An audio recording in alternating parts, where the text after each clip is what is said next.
Quite a few people asked me over time, what's your favorite semi-automatic rifle? And they had suggestions, Daniel Defense or Smith & Wesson or what have you. Of course, I'm probably on a totally different page. My favorite semi-automatic rifle goes way back, and it actually is probably the Remington Model 8 or 81. I'm going to show them both to you, and I hope you find them as interesting as I do. They're a long recoil action, and this particular rifle is a Model 8, and originally, from memory, I think they came out around 1905, somewhere in there, and they were just called the Remington Auto Rifle. I don't even think they had a number. And then after a couple, 3 years, they called it the Model 8. And then some years passed, I think around 1936, they switched the model from Model 8, which has a straight grip stock. So this is probably would remind some people of a Model 94 Winchester. And then the rifle became the Model 81, which we have on the table. You'll see it in a few minutes. Anyhow, this rifle is kind of special. It's the rifle in the first video that we clumsily filmed many years ago, and 35 Remington. It's a fantastic shooting rifle, and a lot of the younger viewers see this huge barrel and they think that that actually is what you need to handle the cartridge that it fires. And in a way that's true, but not in the way that you think. Inside this outer shell, or shroud, or housing, many names for it, is a big recoil spring, because this is not a gas-operated semi-auto. All those semi-autos that everybody loves these days, they're mostly gas-operated. Gas is efficient. In the gas-operated guns, you know this, but I'll say it just quickly. You bleed gas off through a hole in the barrel, and then you now have access to the gas that's pushing the bullet down the bore. This is a closed system. There's no gas being bled off the barrel, even though John Browning, the designer of this rifle, saw that gas could be utilized. Actually, a number of designers could see that there is power in the cartridge which could operate the action. Just the question was how to harness that power so that the shooter doesn't have to reload. And this is a long recoil system. There's a short recoil system, and variations, inertia, and so forth, but no need to get into that. And you can always have a look and research. But I thought, just for the younger viewers, this is a Browning Auto 5. So this is a very famous semi-automatic shotgun design. Most people recognize it instantly because of what they call the humpback design. Does it have to be there? Well, there are long recoil systems that came after the Auto 5 that don't have as severe of a humpback, but here's how it works. I kind of arranged it so that you could see what's what. So we take off this knurled nut, and we can then remove the fore end. And I cheated a little bit. This spring would ordinarily be sitting in here, and these rings would be sitting in front of this spring, so you can see how long the spring is. So it would be compressed, obviously, if this barrel were on, with the spring in place, which sits on the magazine tube, the tubular magazine. This is self-evident to a lot of people, but not everybody, so I say it anyway. And when the Auto 5 is fired, I'll put this back on. It doesn't have to be on to do what I'm about to do, but I'll put it on anyway.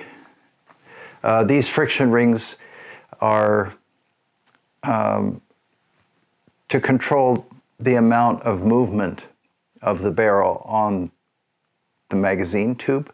So you can use heavier loads or lighter loads. It's like a braking system based on friction. It works quite well. This, by the way, is made in Belgium. It's a light 12, and Excellent shotgun. To this day, still fantastic waterfowler. So here's how this works. You fire, and then the entire mechanism moves backwards. This is why it's called long recoil, because it moves all the way back to here. Then a shotgun shell would move onto the lifter and appear here. And then I would have to release this. The action and barrel move forward. So you can kind of get an idea. It's not going to work right because of the absence of the recoil spring. But that is long recoil. And magnificent in operation. If you haven't fired one of these, maybe buy one because they're very interesting. Unlike Benelli, unlike all the gas-operated semi-automatics, there's kind of a double shuffle because for a split second, as this is recoiling, the shotgun actually only weighs the stock and the receiver. Then this all comes to a halt, and now more recoil forces are transferred to the shooter, and then it all goes forward. And I don't think we actually need to do that, but anyway, you can see the barrel goes a little further than it ordinarily would because of the absence of the spring.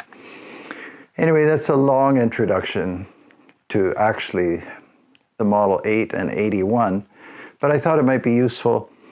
I always have young people in mind because where would you find all this? There are great videos, probably better than mine, but I show you anyway. So that's the Auto 5, wonderful shotgun. I'm looking forward to, by the way, a bunch of waterfowling this fall, and I think I'll probably take the Auto 5. You get the odd jam, but I don't mind. I'm really not necessarily after like supreme efficiency because I don't think hunting is really about supreme efficiency, or else we'd be out there with, who knows what. These have a lot of class, a lot of character, great auto-loading shotgun. So I'll set that down. Anyhow, getting back to the 8, so you can see a little bit of a humpback design, just like the Auto 5. And we don't have an identical system, but it's quite similar in the 8 and the Model 81. The spring inside that I showed you here that would be sitting on the magazine tube, but of course doesn't exist because there's a box magazine. So we have the spring inside this shroud and the barrel moves. So this I turned off. You just have to turn this screw, but there's no need for you guys to suffer through me turning that thing. So that comes off easily. And they're all takedown. There's a hidden, I don't know what you would call this, I guess a key in here. So you just undo this. It's not that many turns, and it's a great idea because takedown mechanisms are always, to me anyway, appealing. You'll see very quickly this will be apart. I think we made it already. There we go, it's loose. And now you can just take the barrel off. And why did I take the barrel off? Well, partly to show you the takedown mechanism. But this is the best way to show you how this gun operates. So the barrel moves inside the shroud, and you can see it move at the back.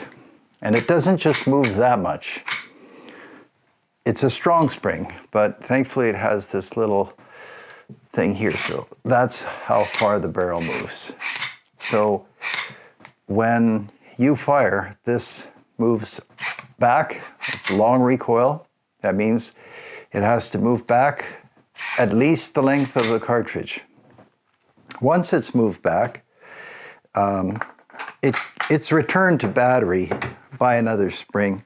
I'll slam this shut. There's a button here, right here. Magazine release here. Action release, I should say, here. So we'll do that.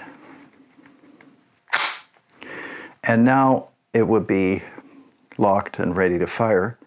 Then we fire, and that barrel moves inside the shroud with the spring and it compresses another spring, which returns the action to battery.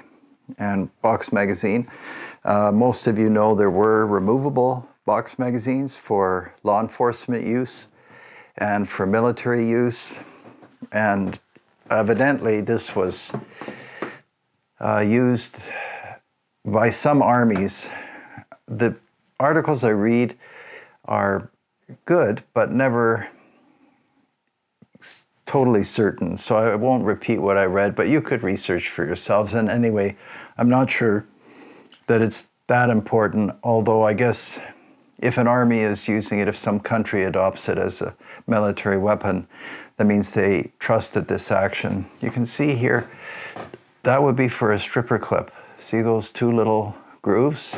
That means you could load by pushing down here. And that would be an advantage. So that gives you an idea of how the 8 works. And I should show you the cartridge it fires. I just set up this little display quickly. So this is in 35 Remington. That's the cartridge there. One of the most useful hunting cartridges ever that you almost hear nothing about. Wonderful bullet. What are these, 200s? Probably 35 Remington, 200 grain, you can see here. There are thousands of these rifles still in use. I'm actually amazed how many letters I receive from people that use the 8 or the 81, which we'll look at in a moment. And they came out in 35 Remington and 30 Remington, missing the 32 Remington, which looks a lot like the 30 Remington, but it's got a slightly larger diameter, and then 25 Remington. And then later on, when the Model 8, which I'm holding, was discontinued, the Model 81 came out, and 300 Savage. And this stubby-looking cartridge, as you may know, is very close to a 308 in this old, long recoil design. These truly are. We'll head out and shoot these rifles. But this is the rifle I used in that first video, with the music and intro and everything. It's this one, and I think we had some kind of a failure to eject. There are lots of things that people don't know about operating these early semi-automatics, but it was very common to use greased cartridges, and if you do that, then you'd have to look up what that means. You virtually get no jams at all, and we're just doing it the slow way here. And that's it. And then I would hide that under the forearm, and goes perfectly. Anyhow, why did I bring up the grease cartridges? Because lubrication for semi-automatics and pumps and all rifles, really. Oil is good, or grease.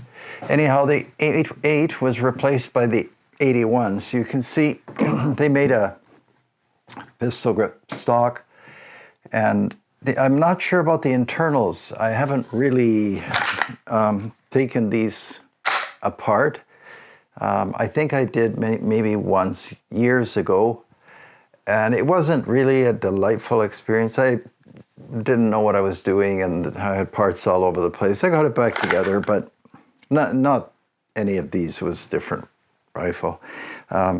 Anyway, this is also 35 Remington. And which one do I like better? Well, I like the 8 better, the Model 8. It's just, here, I'll hold them both up for you. Then you can see. Well, this just fits into this hollowed out fore end, just like that. And so that's the 8. This one's in exceptional condition. I've shown it to you before, I think. Most of the time, the butt plate is ruined. People like cutting up the buttstock for some reason, putting a recoil pad, all kinds of things like that. That's probably the most effective way of destroying the value of the gun. I always tell people, just leave it intact, put a slip-on pad, don't cut anything. In fact, don't change anything. in the end, people like guns that are in their original condition. And that's very true, especially for military guns, many of which were modified at great expense. And there was really no need to ever modify them. But anyway, I've shown you those, and they're good too. This little guy, it takes a few turns, but I guess we can do that and then have this gun together. I noticed that the 81 just has a kind of a coin screw. Yeah, so that's that. That would be all together. And do they jam? Well, like I said, if you keep them lubricated, I don't really remember having any major problems. Back to the 81. So here, 81 and 8 to do it right. With the four ends on, you can see the 81 is kind of bigger and bulkier because of that stock design, but both excellent. And in this case, both are in 35 Remington, which is a great cartridge. This one here in my left hand is the best condition 81 I've ever seen. I guess somebody bought it and just didn't use it. Just remarkable shape. And in case you're wondering about this, so we close it.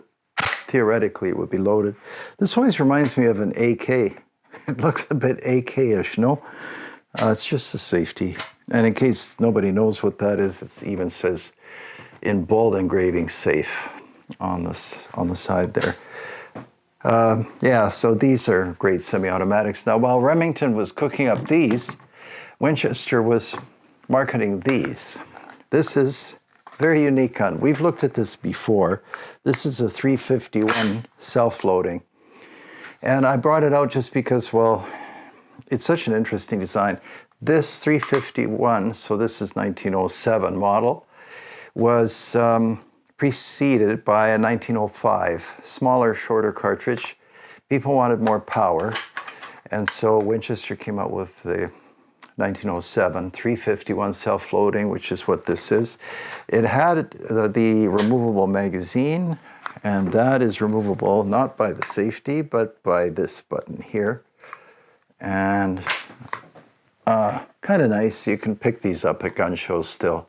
They're around. The 8 and 81 were in production from, let's say, 1905 to about 1950.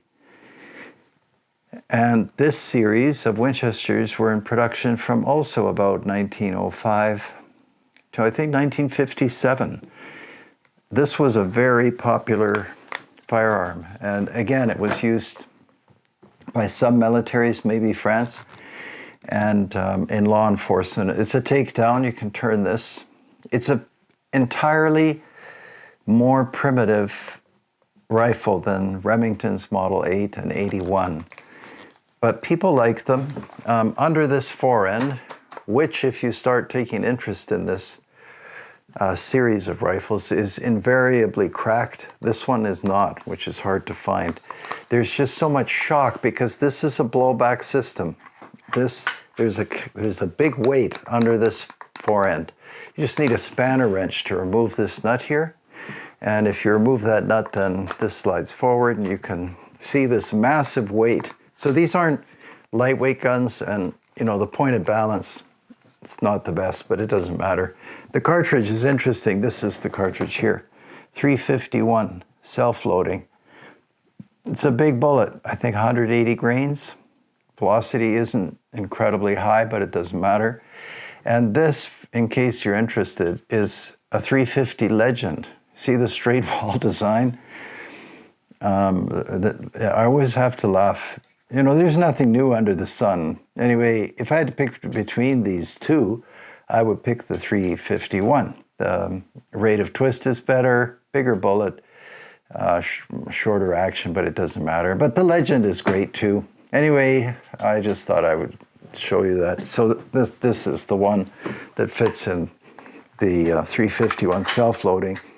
So in a way, it's very similar shock-wise in terms of the mechanism to the Remington. but the barrel doesn't move. It just blows straight back. And that is the same principle as just about every 22 autoloader out there. Ruger 1022, all of them, they're just straight blowback. That's that action and reaction thing, very, very simple. And if you get it right, so this has to weigh enough to slow down the movement of the bolt, it all works. And yeah, super actually reliable. I think we shot this and I was amazed. It's a light rifle and it was pushing me around on the slope there. Great rifle. And then I shot it, I thought I'd show you this because at the same time as this one was being made, you know, the manufacturers tried to kind of make series. So this rifle owner or hunter would get a 22 that looks a bit like the 351. And then after this came out the 401 self-loading. And that had a lot of power. I think it was very similar to 4570. And of course, this is 22 automatic, which is different from 22 long rifle. And for 22s, blowback is perfect because the counterweight is essentially the measured weight of the bolt. So it works very well. Anyway, that's a review of those early autoloaders. But as interesting as the Winchester product is, oh, and they had to use this system here because of a patent problem. You know, that Browning was so brilliant, and Winchester, that was marketing the early rifles. Everything was tied up in complicated legal arrangements. So for this series, they couldn't use an operating handle on the bolt. They had to use this thing, which is not that bad. Anyway, quite interesting, but definitely not as interesting as the 81. We'll take this one. I mean, because you've watched videos and you're interested in guns, you know this is an old design, but truly, if this came out today, I think this is some kind of unbelievable appearance, just that barrel alone. You know, I guess we won't be seeing any more Blade Runner films, but this is really something else. And shooting them, it's great. They're wonderful. Anyway, we'll take them out and then I can show you. I'll close with this 81, which has been sitting quietly on the table and hardly used. You know, you can tell use, especially in a semi-automatic. Everything the same except that great cartridge, which is right here. That's the 300 Savage. Still very common because Savage 99s are in 300 Savage. Lovely round. The 308 can, for some people, and people write me about this, they find the recoil nasty, and then other people shoot, you know, 416s, and it's totally fine. Everybody's different. But I know what they mean. The 300 Savage is just that nice balance of power and recoil, trajectory, so on. So this is 300 Savage. Maybe we'll shoot this one as well. And a lot of people did this.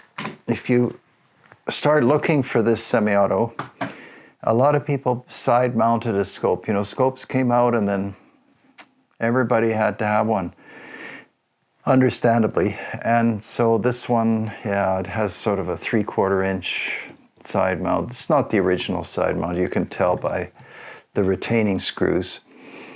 But it doesn't matter. It's just as effective. And yeah, it gives you, you know, you can see a little further. You can see in poor light.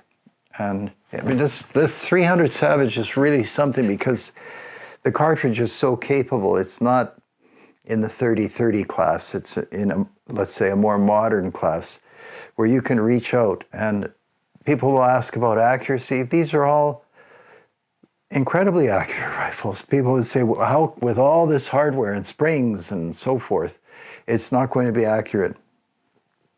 You would think so, but they're all accurate. When I say accurate, best ones 1 inch, worst ones 3 minutes of angle, and on a running deer and all the variables and whatever else you might encounter in the field, that's just fine, especially at reasonable ranges. Anyway, I probably missed something. These 81s had the aluminum butt plate, and the finish always came off. It's not anodized, it was just some kind of paint, but it doesn't matter. These are something else. All right, well, I hope you found that interesting, and this is kind of a lead-in to actually shooting these, and that's the really interesting part, but it's not bad to understand how they work. That long recoil system is a genius system, but that word and John Browning seem to go together, whatever you read or watch. All right, well, thanks for being here, and we'll see you on the next video, hopefully in the hills. Take care until then.